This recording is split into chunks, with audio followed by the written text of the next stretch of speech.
Hello guys, welcome back to my channel. আমি আবার চলে এসেছি আমার হেলদি অ্যান্ড টেস্টি রান্নাঘরে।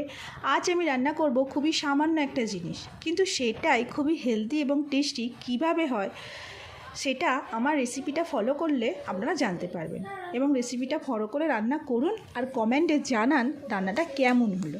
প্রথমে ডুমুরগুলো ছোট ছোট করে কেটে নিয়ে ওর সাথে কিছু ছোলা দিয়ে ছোলা আর ডুমুরটা একটা বাটিতে জল দিয়ে সেদ্ধ করতে বসালাম।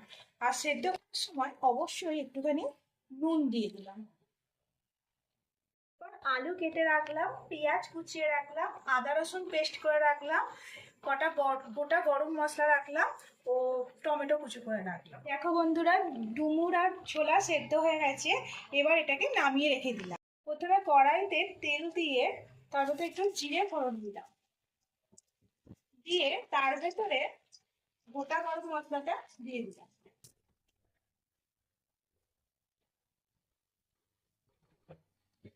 এরপর এর ভেতরে পেঁয়াজগুলো দিয়ে দিলাম। দেখো, সব পেঁয়াজগুলো দিয়ে দিলাম। এরপর পেঁয়াজটা একটু দেখো বন্ধুরা, পেঁয়াজটা এবার একটু ভাজা ভাজা হয়ে এসছে, লাল লাল হয়ে এসছে। এবার এর ভেতরে সেদ্ধ করা ডুমুর আর ছোলাটা দিয়ে দিলাম, ভালো করে নাড়িয়ে চাড়িয়ে দিলাম।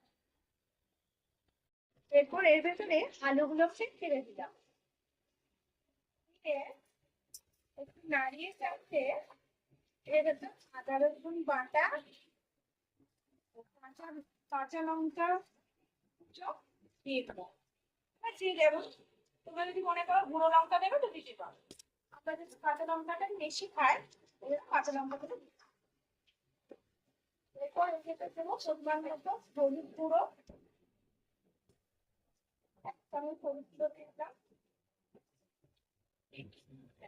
এরপর জল দিয়ে কষে ঢাকা বন্ধ করে রেখে। দেখো বন্ধুরা, আজকে আমাদের রুটি স্পেশাল তরকারি ডুমুরের ডালনা তৈরি। স্বাদে গন্ধে একদম অতুলনীয় হয়েছে।